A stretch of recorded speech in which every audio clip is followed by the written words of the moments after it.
So ಬೆಟ್ಟ ಇಳಿದು ಕೆಳಗಡೆ ಬಂದ್ವಿ. ಹತ್ರ 4 ಕಿಲೋಮೀಟ್ರ್ ನಡ್ಕೊಂಬಂದಿದ್ವಿ ಬೆಟ್ಟ ಇಳಿದ್ಬಿಟ್ಟು. ಆ್ಯಂಡ್ ಇಲ್ಲಿ ನೋಡ್ಬೋದು, ಈ ಕಡೆ ಬಂದು ಗೋಲ್ಫ್ ಕಾರ್ಟು, ಆ ಕಡೆ ಬಂದು ರೇಸ್ ಕೋರ್ಸು, ಎರಡೂ ಒಂದರಲ್ಲೇ ಮಾಡವ್ರೆ. ಇದು ಬೆಟ್ಟ ಹತ್ತಿ ಡೈರೆಕ್ಟಾಗಿ ಕಾಣಿಸುತ್ತೆ. ಬೆಟ್ಟ ಹತ್ತಿದ ತಕ್ಷಣ ಎದುರುಗಡೆನೆ. ಆ್ಯಂಡ್ ಇಲ್ಲಿ ಐನಾಕ್ಸು ಮಾಲ್ ಇದು. ಸೊ ಈಗ ಝೂಗೆ ಹೋಗ್ಬೇಕು ಅಂತ ನೋಡ್ತಾ ಇದ್ದಾರೆ. ನೋಡ್ಬೇಕು ಇನ್ನು ಏನು ಮಾಡ್ತಾರೋ, ಏನೂ ಪ್ಲ್ಯಾನ್ ಇಲ್ಲ, ಜಸ್ಟ್ ಹಂಗೆ ಬಂದ್ವಿ. ಸೊ ಇವಾಗ ಝೂಗೆ ಹೋಗೋದು, ಆಮೇಲೆ ಏನು ಮಾಡ್ತಾರೋ ನೋಡಬೇಕು.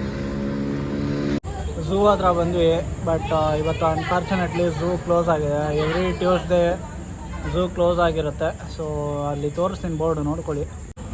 ಸೊ ಅಲ್ಲಿ ಬೋರ್ಡ್ ಹಾಕಿದ್ದಾರೆ. ಇಲ್ಲಿ ಎಂಟ್ರಿ ಇದೆ, ಬಟ್ ಅದು ಸ್ಟಾಫ್ಸಿಗೆ ಮಾತ್ರ. ಇಲ್ಲಿ ನೋಡ್ಬೋದು ಎಂಟ್ರಿ, ಝೂ ಗೇಟು ಎಂಟ್ರಿದು. ಸೊ ಮಂಗಳವಾರ ಹೊತ್ತು ಬರೋಕ್ಕೆ ಹೋಗ್ಬೇಡಿ, ನೋಡ್ಕೊಂಬಿಡಿ ಬೋರ್ಡು, ಮಂಗಳವಾರ ರಜಾ. ಸೊ ಝೂ ಕ್ಲೋಸ್ ಆಗಿರೋದಕ್ಕೆ ಪ್ಯಾಲೇಸ್ ಹತ್ರ ಬಂದ್ವಿ. ಆ್ಯಂಡ್ ಇಲ್ಲಿ ಮೈಸೂರು ವಸ್ತು ಪ್ರದರ್ಶನ ಅಂತ ಇಲ್ಲಿ. ಇದು ಬಂದು ದಸರಾ ದಿನ ಫುಲ್ಲು ಕ್ರೌಡ್ ಇರುತ್ತೆ. ಇಲ್ಲಿ ವಸ್ತು ಪ್ರದರ್ಶನ ಮಾಡ್ತಾರೆ ದಸರಾ ಹಬ್ಬಕ್ಕೆ. ನಿಮಗೆ ಯಾವ್ದಾವ್ದು ನೋಡಿಲ್ವೋ ಐಟಮ್, ಪುರಾತನದ ಕಾಲದ್ದು, ಜಮಾನದ ಕಾಲದ್ದು, ರಾಜರ ಕಾಲದ್ದು ಏನೇನೈತೋ ಅದೆಲ್ಲ ತೋರಿಸ್ತಾರೆ. ಆ್ಯಂಡ್ ಇಲ್ಲಿ ಎದುರುಗಡೆ ಪ್ಯಾಲೇಸ್ ಬಂತು. ಹಾಗೆ ಇಲ್ಲಿ ಪ್ಯಾಲೇಸ್ ರೈಟ್ ಸೈಡು ಒಂದು ದೊಡ್ಡ ಆರ್ಚ್ ಇದೆ, ಸಕ್ಕತ್ತಾಗಿದೆ. ಆರ್ಚ್ ಮಾತ್ರ ಸಕ್ಕತ್ತಾಗಿದೆ. ಆಗಲೇ ಹೇಳ್ದಂಗೆ ಇಲ್ಲಿ ನೋಡ್ಬೋದು ಮೈಸೂರು ದಸರಾ ಎಕ್ಸಿಬಿಷನ್ಸ್ ಅಂತ, ಅದರಿಂದನೇ ಚಾಮುಂಡಿ ಬೆಟ್ಟ. ಸೊ ಇದು ಮಾತ್ರ ತುಂಬ ಇಷ್ಟ ಆಯ್ತು ನನಗೆ.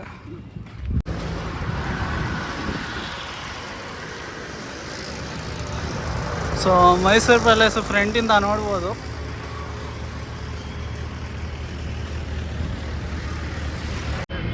ನೋಡ್ಬೋದು ಫ್ರಂಟಿಂದ ಏನು ಸಕ್ಕತ್ತಾಗಿ ಕಾಣಿಸುತ್ತೆ. ಪ್ಯಾಲೇಸ್ನ ಹೊರ್ಗಡೆಯಿಂದ ನೋಡಿದ್ರೆ ಮಜಾ ಬರಲ್ಲ. ಹೊರ್ಗಡೆಯಿಂದ ಏನಿದ್ರು ಒಂದು ಸಲ ನೋಡಿದ್ದೀವಲ್ಲ ಅಂದ್ಕೊಂಡು ಸುಮ್ಮನೆ ಹೋಗ್ತೀವಿ.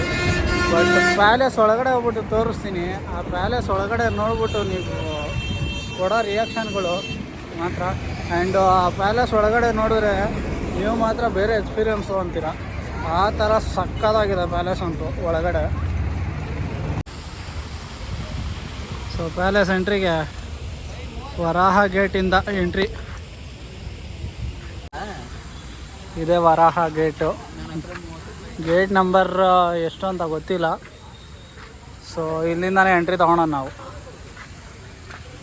ಟಿಕೆಟ್ ತೊಗೊಂಡ್ವಿ, ಪರ್ ಪರ್ಸನ್ 100 ಆಯಿತು. ಸೊ ಎಂಟ್ರಿ ಕೊಡ್ತಾಯಿದ್ದೀವಿ ನೋಡಿ ಹಂಗೆ. ಎಂಟ್ರಿ ಕೊಟ್ಟಿದ ತಕ್ಷಣ ರೈಟ್ ಸೈಡಲ್ಲಿ ಇಲ್ಲಿ ವರಾಹ ಸ್ವಾಮಿ ದೇವಸ್ಥಾನ, ಇಲ್ಲಿ ಆಪೋಸಿಟಲ್ಲೇ ಪ್ಯಾಲೇಸು. ನಾನಿದು ಪ್ಯಾಲೇಸ್ಗೆ ಸೆಕೆಂಡ್ ಟೈಮ್ ಬರ್ತಾ ಇರೋದು. ಪ್ಯಾಲೇಸ್ ಒಳಗಡೆ ನಾನು ಅಬ್ಸರ್ವ್ ಮಾಡ್ದಂಗೆ ಪ್ಯಾಲೇಸ್ನ 4 ಮೂಲೆಯಲ್ಲೂ ಎಷ್ಟೊಂದು ದೇವಸ್ಥಾನ ಇದೆ. ಫುಲ್ಲು ಸುತ್ತಾಡಿದ್ರೆ ಎಷ್ಟೊಂದು ದೇವಸ್ಥಾನ ಕಾಣಿಸುತ್ತೆ ನಿಮಗೆ. ಸೊ ನೋಡ್ಬೋದು, ನನಗೆ ಕಾಣಿಸ್ತಷ್ಟು ತೋರಿಸ್ತಾ ಇರ್ತೀನಿ ವಿಡಿಯೋನಲ್ಲಿ. ಬನ್ನಿ ಪ್ಯಾಲೇಸ್ ಒಳಗಡೆ ಹೋಗೋಣ, ಪ್ಯಾಲೇಸ್ನ ಎಕ್ಸ್ಪ್ಲೋರ್ ಮಾಡೋಣ ಇವತ್ತು. ಸೊ ಎಂಟ್ರಿಗೆ ನಾವು ಮುಂಚೆ ಸ್ಲಿಪ್ಪರ್ ಬಿಡೋದಕ್ಕೆ, ಇಲ್ಲಿ ಸ್ಲಿಪ್ಪರ್ ಬಿಡೋದಕ್ಕೆ ಪ್ಲೇಸ್ ಇದೆ. ಪ್ಯಾಲೇಸ್ ಒಳಗಡೆ ಸ್ಲಿಪ್ಪರ್ ಅಲೋ ಇಲ್ಲ. ಆ್ಯಂಡ್ ಮತ್ತು ಇಲ್ಲಿ ಡ್ರೋನ್ ಆಡಿಸೋದು ಅಲೋ ಇಲ್ಲ. ಸೊ ಆ್ಯಂಡ್ ಇಲ್ಲಿ ಇನ್ನೊಂದು ದೇವಸ್ಥಾನ ಇದೆ, ತೋರಿಸ್ತೀನಿ ನೋಡಿ. ಇಲ್ಲಿ ನೋಡ್ಬೋದು 2 ದೇವಸ್ಥಾನ ಇಲ್ಲ ಒಂದೇ ಕಡೆ ಇದೆ. ಬ್ಯಾಕ್ ಸೈಡು ಅಲ್ಲೊಂದು ದೇವಸ್ಥಾನ ಆ್ಯಂಡ್ ಇಲ್ಲೊಂದು ದೇವಸ್ಥಾನ. ಸೊ ಪ್ಯಾಲೇಸ್ ಒಳಗಡೆ ಎಂಟ್ರಿ ಕೊಟ್ವಿ. ನೋಡ್ಬೋದು ಇಲ್ಲಿ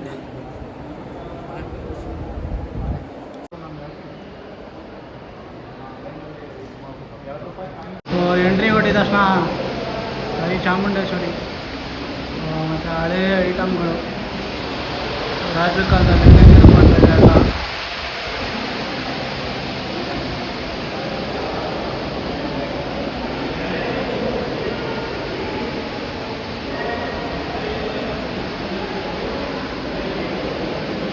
ಇಲ್ಲಿ ನೋಡೋ ಅಂಥದ್ದು ಬೇಕಾದಷ್ಟಿದೆ.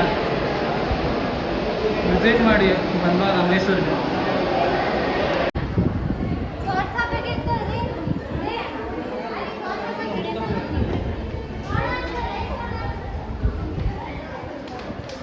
ಇಲ್ಲಿ ನೋಡ್ಬೋದು ಆಯುಧಗಳನ್ನೆಲ್ಲ ಕ್ಲೀನ್ ಮಾಡ್ತಾ ಇದ್ದಾರೆ. ಇಲ್ಲಿ ಮೀನು, ಇದು ನವಿಲು, ವರಾಹ, ಸಿಂಹ, ತ್ರಿಶೂಲ ಎಲ್ಲ ಇದೆ. ಅಲ್ಲಿ ಕಂಚಿಂದ ನೋಡ್ಬೋದು ಮುಂದೆಗಡೆ ನೀವು, ಅದು ಕಂಚಿಂದು. ಈ ಥರ ಗೋಡೆ ಮೇಲೆಲ್ಲ ರಾಜರು ಇದ್ದಿದ್ದು ಎಲ್ಲ ಹಾಕಿದ್ದಾರೆ, ಚರಿತ್ರೆನ ನೋಡ್ಕೊಂಡು ಓದ್ಕೊಬೋದು. ಆ್ಯಂಡ್ ಇಲ್ಲಿ ಪ್ಯಾಲೇಸ್ನ ನೋಡ್ಬೋದು ಒಳಗಡೆ. ಈ ದಿನ ಸ್ಟಾರ್ಟಿಂಗು.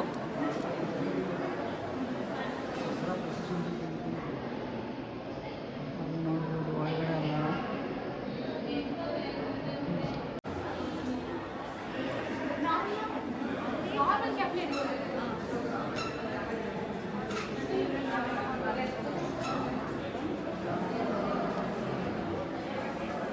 ಸೊ ಇಲ್ಲಿ ಬಾಗಿಲು ಕೆತ್ತನೆ ನೋಡ್ಬೋದು. ಆರ್ಕಿಟೆಕ್ಟ್ ಏನು ಕರೆಕ್ಟಾಗಿ ಬಂದಿದೆ ಅಂತ, ಎಲ್ಲ ಸಕ್ಕತ್ತಾಗಿ ಮಾಡಿದ್ದಾರೆ ಆಗಿನ ಶಿಲ್ಪಿಗಳು. ಇದು ಬಂದು ರಾಜರ ಫ್ಯಾಮಿಲಿ. ಇದು ವಾಣಿ ವಿಲಾಸ ಅವರು. ಅಲ್ಲಿ ಚಾಮರಾಜೇಂದ್ರ ಒಡೆಯರು ಇಲ್ಲಿ ಸಿಂಹಾಸನ ಮೇಲೆ ಕೂತಿರೋದು. ಇಲ್ಲಿ ಕಂಠೀರವ ನರಸಿಂಹರಾಜ ಒಡೆಯರು. ಆ್ಯಂಡ್ ಇಲ್ಲಿ ನೋಡ್ಬೋದು ಪೇಂಟಿಂಗು ದೇವರಾಜ ಅರಸು.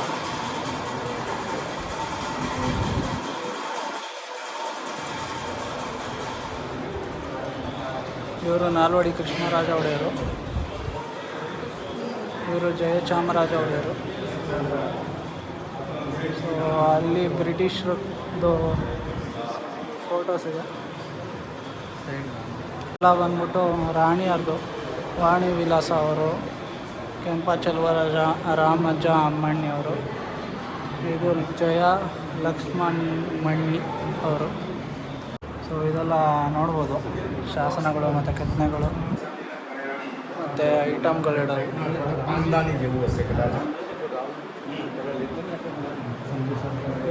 ಇದೆಲ್ಲ ಚಿನ್ನದಿಂದ ಮಾಡಿರೋದು.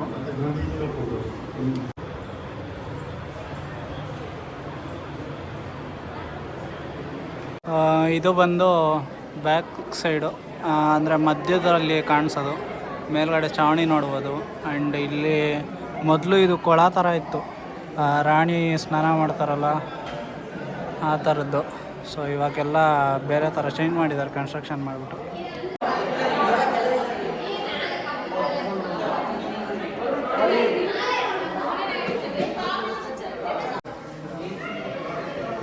ಇದು ಮೆಟ್ಲು ಬಂದು ರಾಜರು ಇದ್ದಿದ್ದು.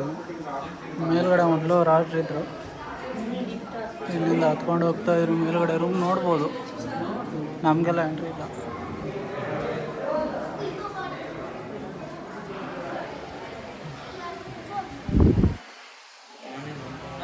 ಇಲ್ಲಿ ನೋಡುವುದು ಬೆಳ್ಳಿ ಕನ್ನಡಿ ಪ್ಲಸ್ ಬೆಳ್ಳಿ ಚೇರ್ಗಳು ಮತ್ತು ಆನೆದಂತ ನೋಡ್ಬೋದು.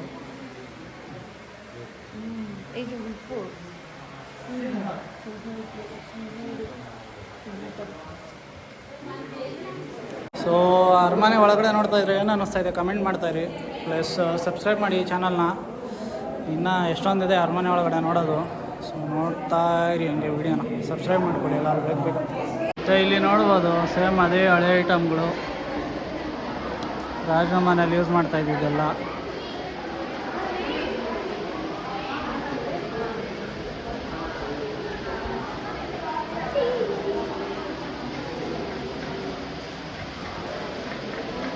ಸೊ ಅರಮನೆಯಲ್ಲಿ ಅಂಬಾರಿ ಇದೆ. ಅಂಬಾರಿದು ಒಂದು ಫ್ಯಾಕ್ಟ್ ರಿವೀಲ್ ಮಾಡೋಕ್ಕೆ ಹೋಗ್ತಾಯಿದ್ದೀನಿ. ಸೊ ಈ ಅಂಬಾರಿ ಬಂದ್ಬಿಟ್ಟು ಪ್ಯೂರ್ ಫುಲ್ಲು ಚಿನ್ನ ಅಲ್ಲ, ಅದು ಓನ್ಲಿ 80 kg ಮಾತ್ರ ಚಿನ್ನ, 80 kg ಮಾತ್ರ ಚಿನ್ನ ಇರೋದು ಅಂಬಾರಿನಲ್ಲಿ. ಇನ್ನು ಮಿಕ್ಕಿದೆಲ್ಲ ಎಲ್ಲ ಮಿಕ್ಸ್ ಆಗಿದೆ. ಬೇಕಂದರೆ ಪ್ರೂಫ್ ಬೇಕಂದರೆ ತೋರಿಸ್ತೀನಿ. ಪ್ಲಸ್ ನಾನು ಹೇಳಿದ್ದು ಪಕ್ಕ ಇದು 80 kg ಮಾತ್ರ ಚಿನ್ನ ಇರೋದು ಅಂಬಾರಿನಲ್ಲಿ. ಇನ್ನು ಮಿಕ್ಕಿದೆಲ್ಲ ಮಿಕ್ಸ್ ಆಗಿದೆ, ತೋರಿಸ್ತೀನಿ ಬನ್ನಿ. ನೋಡ್ಬೋದು ಅಂಬಾರಿ.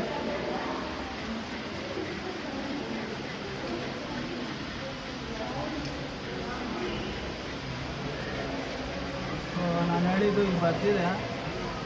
ಡೌಟ್ ಇದ್ರೆ ಚೆಕ್ ಮಾಡ್ಕೊಳ್ಳಿ. 750 ಕೆ ಜಿನಲ್ಲಿ ಓನ್ಲಿ 80 ಕೆ ಜಿ ಮಾತ್ರ ಚಿನ್ನ ಇರೋದು. 750 ಕೆ ಜಿ ತೂಕ ಇದೆ. ಅಂಬಾರಿ ಎಲ್ಲ ಮಿಕ್ಸ್ ಆಗಿದೆ ನಾವು ಇಟ್ಟಿದ್ದೆಲ್ಲ.